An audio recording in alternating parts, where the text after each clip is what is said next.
ಸುಮತಿಭಿರನುಮೇಯಂ ಶುಭ್ರಕಾಯಂ ಸಖಾಯಂ ಸುಖಮಯಮನಪಾಯಂ ಮುಕ್ತ್ಯುಪಾಯಂ ವಿಮಾಯಂ ನೃಹಜಮಹಮಮೇಯಂ ಧ್ಯೇಯಮಾಮ್ನಾಯಗೇಯಂ ಸದಜಮಸದಜೇಯಂ ಶ್ರೀಸಹಾಯಂ ಭಜೇಯಂ ಅಭ್ರಮಂ ಭಂಗರಹಿತಂ ಅಜಡಂ ವಿಮಲಂ ಸದಾ ಆನಂದತೀರ್ಥಮತುಲಂ ಭಜೆ ತಾಪತ್ರಯಾಪಹಂ ಭವತಿ ಯದನುಭಾವಾತ್ಯೇಡಮೂಕೋऽಪಿ ವಾಗ್ಮಿ ಜಡಮತಿರಪಿ ಜಂತುರ್ಜಾಯತೆ ಪ್ರಾಜ್ಞಮೌಲಿಃ ಸಕನವಚನಚೇತೋ ದೇವತಾ ಭಾರತೀ ಸಾ ಮಮ ವಚಸಿ ನಿಧತ್ತಾಂ ಸನ್ನಿಧಿಂ ಮಾನಸೇ ಚ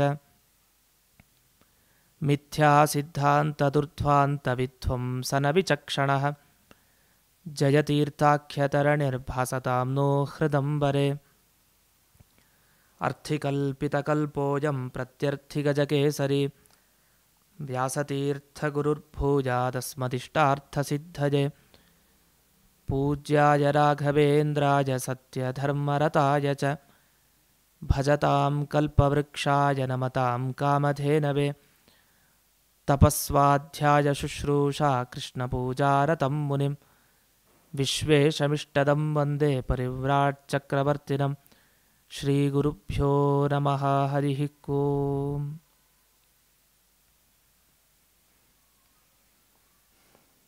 ದರ್ಶನಾದೇವ ಸಾಧವ ಅಂತ ಜ್ಞಾನಿಗಳ ಬಗ್ಗೆ ಒಂದು ಮಾತಿದೆ.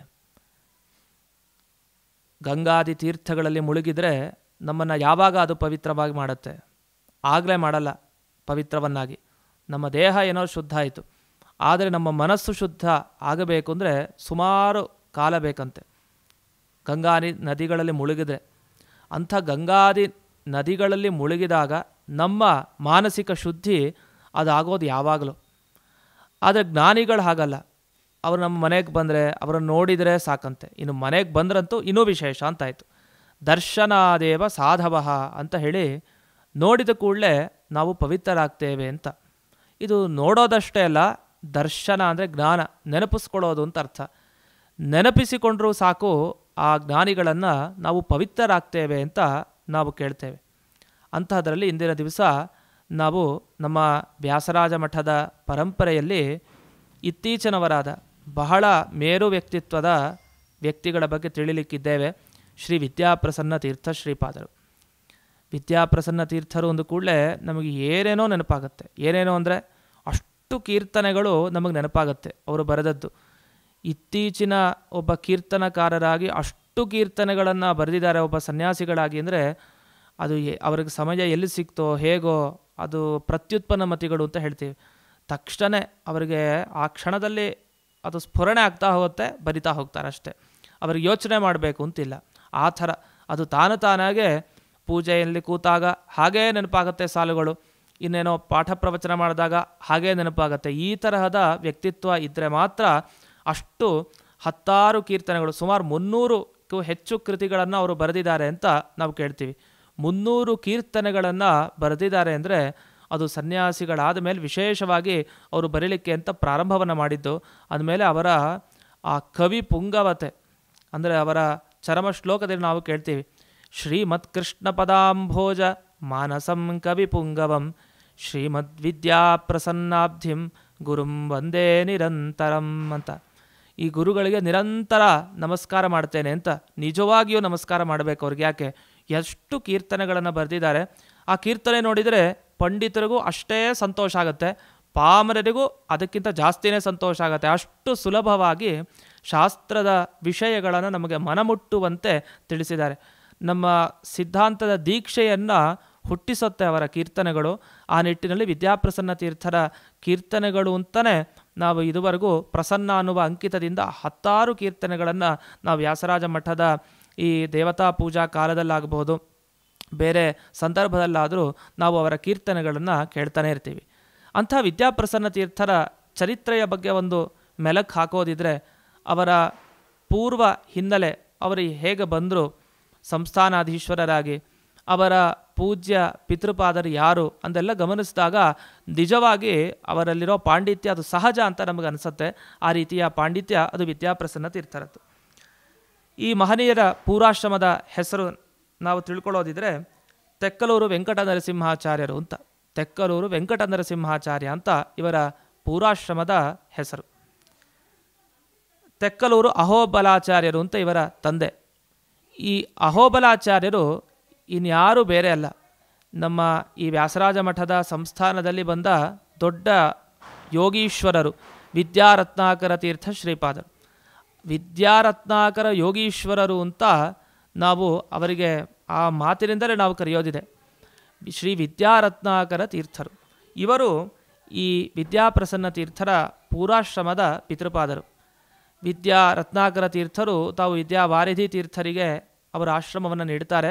ನಂತರ ನಮಗೆ ವಿದ್ಯಾಪ್ರಸನ್ನ ತೀರ್ಥರು ಅವರಿಂದ ಸನ್ಯಸ್ತರಾಗಿ ನಮಗೆ ಅವರು ಸಿಗ್ತಾರೆ. ಇವರ ಹಿಂದಿನ ಘಟನೆಯನ್ನು ಗಮನಿಸೋದಿದ್ರೆ ಅಹೋಬಲಾಚಾರ್ಯರು ತಾವು ತಮ್ಮ ವೃದ್ಧಾಪ್ಯದಲ್ಲಿ ಇವರನ್ನು ಮಕ್ಕಳನ್ನಾಗಿ ಪಡಿತಾರೆ. ಅವರಿಗೆ ಹೆಣ್ಣು ಮಕ್ಕಳು ಇರ್ತಾರೆ, ಗಂಡು ಮಗುವಾಗಿ ಇವರು ಜನಿಸ್ತಾರೆ ತಮ್ಮ ವೃದ್ಧಾಪ್ಯದಲ್ಲಿ. ಅವರ ತಾಯಿಯ ಹೆಸರು ಹೇಳ್ತಾರೆ ಇಲ್ಲಿ ವಿದ್ಯಾ ಸಿಂಧು ತೀರ್ಥರು ಅಂತ. ನಮ್ಮ ಈ ಸಂಸ್ಥಾನದಲ್ಲಿ ಏನು ಕೇಳ್ತೀವಿ, ವ್ಯಾಸರಾಜ ಮಠದ ಸಂಸ್ಥಾನದಲ್ಲಿ ಆ ಪೂರ್ವಾಶ್ರಮದ ವಿದ್ಯಾ ಸಿಂಧು ತೀರ್ಥರ ಪೂರ್ವಾಶ್ರಮದ ಮಗಳು ಸತ್ಯಭಾಮಮ್ಮ ಅಂತ. ಈ ಸತ್ಯಭಾಮಮ್ಮ ಅವರು ಇವರ ತಾಯಿ. ಯಾವುದು? ಈ ತೆಕ್ಕಲೂರು ವೆಂಕಟ ನರಸಿಂಹಾಚಾರ್ಯರ ತಾಯಿ.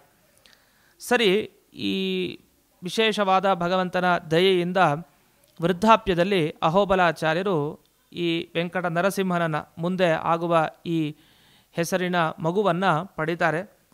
ಇದಾದ ಮೇಲೆ ಅವರಿಗೆ ಇಚ್ಛೆ ಏನು? ವಿದ್ಯಾರತ್ನಾಕರ ತೀರ್ಥರ ಬಗ್ಗೆ ನಾವು ಹೇಳೋದು ಬೇಡ, ದೊಡ್ಡ ವಿದ್ವಾಂಸರು. ಅವರಿಗೆ ತಮ್ಮ ಮಗ ಆ ಶಾಸ್ತ್ರದ ಹಾದಿಯಲ್ಲಿ ಹೋಗಬೇಕು ಅಂಥೇಳಿ ಧಾರ್ಮಿಕ ಮಾರ್ಗಕ್ಕೆ ಹಾಕಬೇಕು ಅಂತ ಅವರ ಮನಸ್ಸು. ತಾಯಿ ಲೌಕಿಕ ವೃತ್ತಿಯಲ್ಲೂ ಕೂಡ ಅವರು ಮುಂದುವರಿಬೇಕು ಅಂತ ಅವರ ಇಚ್ಛೆ ಮೊದಲಿಗೆ. ಆದ್ದರಿಂದ ಲೌಕಿಕ ವಿದ್ಯಾಭ್ಯಾಸವನ್ನು ಮಾಡಿಸಬೇಕು ಅಂತ ಅವರಿಗೆ ಇಚ್ಛೆ. ತಂದೆಗೆ ಈ ಕಡೆ ಧಾರ್ಮಿಕ ವಿದ್ಯಾಭ್ಯಾಸ ಮಾಡಿಸಬೇಕು ಅಂತ ಇಚ್ಛೆ ಇದೆ. ಹೀಗೆ ಇಬ್ಬರಿಗೆ ಅನುಗುಣವಾಗಿ, ಅವರ ಮನಸ್ಸಿಗೆ ಅನುಗುಣವಾಗಿ ಈ ಕಡೆ ಧಾರ್ಮಿಕರಾಗಿ ಬಹಳ ಅವರು ಶಾಸ್ತ್ರ ಪಾಂಡಿತ್ಯವನ್ನು ಪಡೆದವರು, ಜೊತೆಗೆ ಲೌಕಿಕ ಉದ್ಯೋಗವನ್ನು ಮಾಡಿದವರು. ಲೌಕಿಕವಾಗಿ ಅವರು ನಾವು ಕೇಳುವಂತೆ ಅವರು ಲಾಯರ್ ವೃತ್ತಿಯಲ್ಲಿ ಇದ್ದವರು.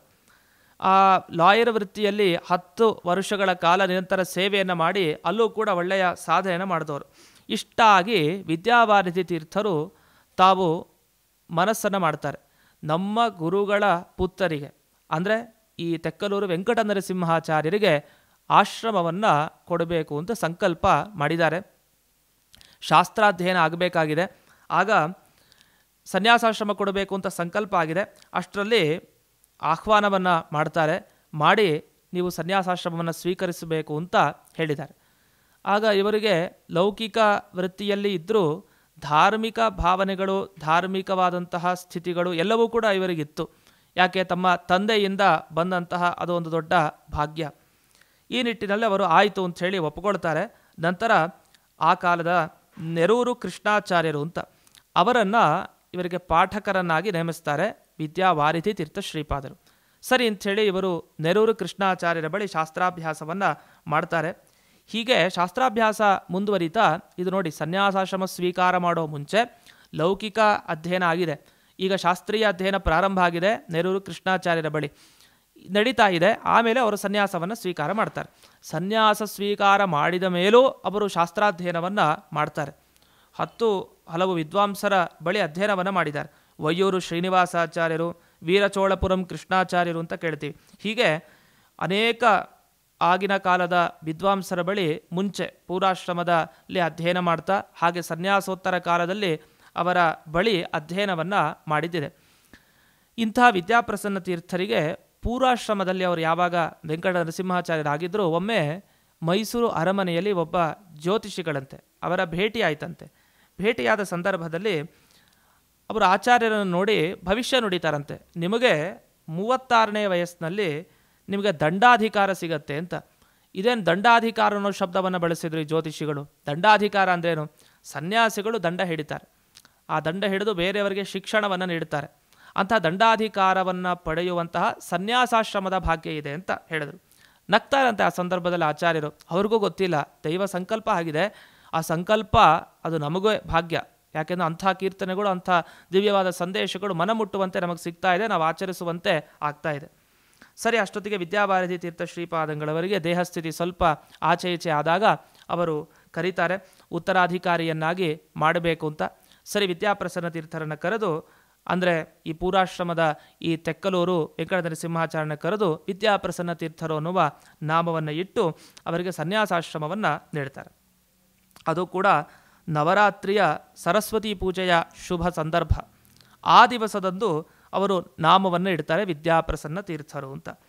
ಸರಿ, ಶ್ರೀ ವಿದ್ಯಾಪ್ರಸನ್ನ ತೀರ್ಥರಾದ ಮೇಲೆ ಅವರು ಮಾಡಿದ ಕಾರ್ಯ, ಅದಾದ ಮೇಲೆ ಕೀರ್ತನೆ ಮಾಡಲಿಕ್ಕೆ ಅಂತ ಪ್ರಾರಂಭ ಮಾಡ್ತಾರೆ. ಕವಿ ಪುಂಗವ ಅಂತ ಕರಿತೀವಿ. ಕವಿಗಳು ಅಂದರೆ ನಮಗೆ ಕನ್ನಡದ ಕವಿಗಳು ಕೇಳ್ತೀವಿ, ಸಂಸ್ಕೃತದ ಕವಿ ಕೇಳ್ತೀವಿ. ಇವರು ಕನ್ನಡ ಸಂಸ್ಕೃತ ಎರಡರಲ್ಲೂ ಕವಿಗಳು, ಅಷ್ಟು ಸುಲಲಿತವಾಗಿ ಬರೆದವರು. ಇವರಿಗೆ ಸಹಜವಾಗಿ ಅನೇಕ ಗೀತೆಗಳನ್ನು ಮಾಡ್ತಾ ಬಂದರು. ನಮಗನಿಸುತ್ತೆ ಇದು ವ್ಯಾಸರಾಜ ಮಠದ ಪರಂಪರೆಯಲ್ಲಿ ಬಂದ ಯತಿಗಳಿಗೆ ಸಹಜವಾಗಿ ದೈವದತ್ತ ಗುಣ.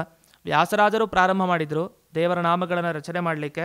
ನಂತರ ಅದು ವಿದ್ಯಾಕಾಂತ ತೀರ್ಥರು, ನಂತರ ವಿದ್ಯಾರತ್ನಾಕರ ತೀರ್ಥರು, ಆಮೇಲೆ ವಿದ್ಯಾಪ್ರಸನ್ನ ತೀರ್ಥರು ಆ ದಾಸ ಸಾಹಿತ್ಯವನ್ನು ಬೆಳಗಿಸಿದ್ದಾರೆ. ಬರೀ ವ್ಯಾಸ ಸಾಹಿತ್ಯ ಅಲ್ಲ, ದಾಸ ಸಾಹಿತ್ಯವನ್ನು ಬೆಳಗಿಸಿದ ಕೀರ್ತಿ ಅದು ಶ್ರೀ ವ್ಯಾಸರಾಜ ಮಠದ ಸಂಸ್ಥಾನಕ್ಕೆ ಸೇರುವಂಥದ್ದು. ನಮಗೆ ಗೊತ್ತಾಯಿತು 300ಕ್ಕೂ ಹೆಚ್ಚಿನ ಕೀರ್ತಿ, 300ಕ್ಕೂ ಹೆಚ್ಚಿನ ಕೃತಿಗಳ ಕೀರ್ತಿ ಅದು ವಿದ್ಯಾಪ್ರಸನ್ನ ತೀರ್ಥರಿಗೆ ಸಲ್ಲತ್ತೆ. ಏನು ವಿಶೇಷ ಅಂದರೆ ತಾವು ಜೀವಿತಾವಧಿಯಲ್ಲಿ ತಾವಿದ್ದಾಗಲೇ ಅನೇಕರು ಅವರ ಕೀರ್ತನೆಗಳನ್ನು ಹಾಡ್ತಾ ಇದ್ದರು. ಆಕಾಶವಾಣಿ ಅದರಲ್ಲೂ ಮುಖಾಂತರನೂ ಕೂಡ ಅವರ ಕೀರ್ತನೆಗಳನ್ನು ಆಲಿಸಿದ್ದು ಕೂಡ ಇದೆ. ಆ ರೀತಿ ಅವರ ಕೀರ್ತನೆಯ ಪ್ರಸಿದ್ಧಿ, ಜನಪ್ರಿಯತೆ ಅದು ಎಲ್ಲರಿಗೂ ಕೂಡ ಗೊತ್ತಿರುವಂಥ ವಿಷಯ. ಅಲ್ಲದೆ ಒಟ್ಟು ಅವರು 34 ವರ್ಷಗಳ ಕಾಲ ಅವರು ಈ ಪೀಠವನ್ನು ಅಲಂಕರಿಸ್ತಾರೆ ಅಂತ. ಹೀಗಾಗಿ ನಂತರ ನಾವು ಈಗ ಕೇಳುವ ಅಖಿಲ ಭಾರತ ಮಾಧ್ವ ಮಹಾಮಂಡಲ ಅದರ ಮುಖ್ಯಸ್ಥರಾಗಿಯೂ ಕೂಡ ಅವರಿದ್ದರು. ಅವರು ಆ ಅಖಿಲ ಭಾರತ ಮಾಧ್ವ ಮಹಾಮಂಡಲದ ಸಂದರ್ಭದಲ್ಲಿ ಏನು ಭಾಷಣ ಮಾಡಿದರು ಅದು ಅತ್ಯದ್ಭುತ ಭಾಷಣ. ಆಗಿನ ಕಾಲದ ಒಂದು ಸಮಾಜದ ಪರಿಸ್ಥಿತಿ ಹೇಗಿತ್ತು, ಅದಕ್ಕೆ ತಕ್ಕ ಪರಿಹಾರ ಏನು ಮಾಡಬೇಕಾಗಿತ್ತು, ಅಂತಹ ಒಂದು ದಿವ್ಯವಾದ ಸಂದೇಶಗಳನ್ನು ಆಗಿನ ಸಂದರ್ಭದಲ್ಲಿ ಅವರು ಕೊಟ್ಟರು ಅಂತ. ಯಾಕೆ ವಕೀಲ ವೃತ್ತಿಯಲ್ಲೂ ಇದ್ದವರು, ಜೊತೆಗೆ ಧಾರ್ಮಿಕವಾಗಿ ಇದ್ದು, ಎರಡೂ ಮುಖದಲ್ಲಿ ಅವರ ಚಿಂತನೆ ಚೆನ್ನಾಗಿ ಅದಕ್ಕೇನು ತಕ್ಕ ಪರಿಹಾರ ನಾವೇನು ಮಾಡಬೇಕಾಗಿದೆ ಅಂತ ಆ ಅಖಿಲ ಭಾರತ ಮಾಧ್ವ ಮಹಾಮಂಡಲದ ಸಭೆಗಳಲ್ಲಿ ಮಂಡಿಸಿದ್ರು ಅಂತಲೂ ನಾವು ಕೇಳ್ತೀವಿ. ಎಷ್ಟೋ ಜನರಿಗೆ ಸ್ಫೂರ್ತಿದಾಯಕರಾಗಿ ಇದ್ದರು, ಎಷ್ಟೋ ಜನರಿಗೆ ಅನುಗ್ರಹವನ್ನು ಕೂಡ ಮಾಡಿದವರು. ಅದು ರಾಜಕೀಯವಾಗಿ, ಧಾರ್ಮಿಕವಾಗಿ, ಅಥವಾ ಒಬ್ಬ ಕಾರುಣ್ಯಮಯನಾದ ಮನುಷ್ಯ ಏನು ಮಾಡ್ತಾನೆ ಆ ರೀತಿ ಅಷ್ಟು ಜನರಿಗೆ ಅನುಗ್ರಹವನ್ನು ಮಾಡಿದ್ದಾರೆ. ಒಂದು ಸಂದರ್ಭವನ್ನು ವಿದ್ಯಾಪ್ರಸನ್ನ ತೀರ್ಥರ ಬಗ್ಗೆ ಉಲ್ಲೇಖ ಮಾಡೋದಿದ್ರೆ, ಅವರ ಬಗ್ಗೆ ಒಬ್ಬ ದೊಡ್ಡ ವ್ಯಕ್ತಿ ಹೇಳಿದ ಮಾತು. ಅವನು ದೊಡ್ಡ ವ್ಯಕ್ತಿ ಅಂದರೆ ಸಮಾಜದ ರೀತಿಯಲ್ಲಿ ಒಬ್ಬ ರಾಜಕೀಯ ವ್ಯಕ್ತಿ, ಅವನು ನ್ಯಾಯವಾದಿ, ಅವನೊಬ್ಬ ಜಡ್ಜ್. ಅವನು ಹೇಳುವಂಥ ಒಂದು ಮಾತು, ಅವನ ಹೆಸರು ರಾಮಸ್ವಾಮಿ ಅಯ್ಯರ್ ಅಂತ. ಅವನೊಮ್ಮೆ ವಿದ್ಯಾಪ್ರಸನ್ನ ತೀರ್ಥರ ಬಳಿ ಭೇಟಿಯಾಗಲಿಕ್ಕೆ ಅಂತ ಬಂದನಂತೆ. ಅವನ ಜವಾಬ್ದಾರಿ ಏನು ಅಂದರೆ, ಹಿಂದೂ ಈ ಧಾರ್ಮಿಕ ಸಂಸ್ಥೆಗಳು ಅದರಲ್ಲಿ ಏನು ಸಮಸ್ಯೆಗಳಿದೆ ಅದಕ್ಕೇನು ಪರಿಹಾರ, ಇದನ್ನೊಮ್ಮೆ ಅವಲೋಕನ ಮಾಡ್ಕೊಂಬರಬೇಕು ಅಂತ ಎಲ್ಲ ಕಡೆ ಅವನು ಸಂಚಾರ ಮಾಡ್ತಾ ಬಂದಾಗ ಶ್ರೀಗಳನ್ನು ಭೇಟಿಯಾದಂತೆ. ಭೇಟಿಯಾದ ಮೇಲೆ ಅವರ ಬಳಿ ಕೆಲವು ಪರಿಹಾರಗಳನ್ನು ಕಂಡು ಹಿಡ್ಕೊಂಡ. ಅದಾದ ಕೂಡಲೇ ಅವನ ಬಳಿ ಇದ್ದವರ ಬಳಿ ಅವನು ಹೇಳಿದ ಮಾತು, ನಮಗೇನಾದರೂ ಶ್ರೀ ವಿದ್ಯಾಪ್ರಸನ್ನ ತೀರ್ಥರ ತರಹ ನಮ್ಮ ಭಾರತದಲ್ಲಿ ನಮ್ಮ ಈ ನಾಯಕರೆಲ್ಲ ಇದ್ದಿದ್ದರೆ ಅದು ಬೇರೆಯೇ ಆಗ್ತಾಯಿತ್ತು ಅಂತ. ಸಮಾಜ ಎಷ್ಟು ಉದ್ಧಾರ ಆಗಿಬಿಡಿರೋದು ಅಂತ. ಧಾರ್ಮಿಕ ಸಮಾಜದ ಮುಖಂಡರಾಗಿ ಈ ಥರ ಹಲವು ವ್ಯಕ್ತಿಗಳು ಬಂದರೆ ಹೇಗಾಗಬೇಕು ಮುಂದೆ ಅಂತ, ಅಷ್ಟು ಚೆನ್ನಾಗಿ ಆಗ್ಬಿಡೋದು, ಉಜ್ವಲ ಭವಿಷ್ಯ ಇದೆ. ಆದ್ದರಿಂದ ಇಂಥವರು ಬೇಕಾದಷ್ಟು ಜನ ನಿರ್ಮಾಣ ಆಗಬೇಕು ಅಂತ ಒಂದು ಮಾತನ್ನು ಹೇಳ್ತಾರೆ. ಅದೇನೇ ಇರಲಿ, ನಾವು ವಿದ್ಯಾಪ್ರಸನ್ನ ತೀರ್ಥರ ವ್ಯಕ್ತಿತ್ವವನ್ನು ಈ ಘಟನೆಯಿಂದ ನಾವು ತಿಳ್ಕೊಳ್ಬೋದು. ಅವರ ಸಾಮಾಜಿಕ ಚಿಂತನೆ ಅವರಿಗೆ ಎಷ್ಟಿತ್ತು ಅನ್ನೋದು ಈ ಮುಖಾಂತರ ಗೊತ್ತಾಗುತ್ತೆ.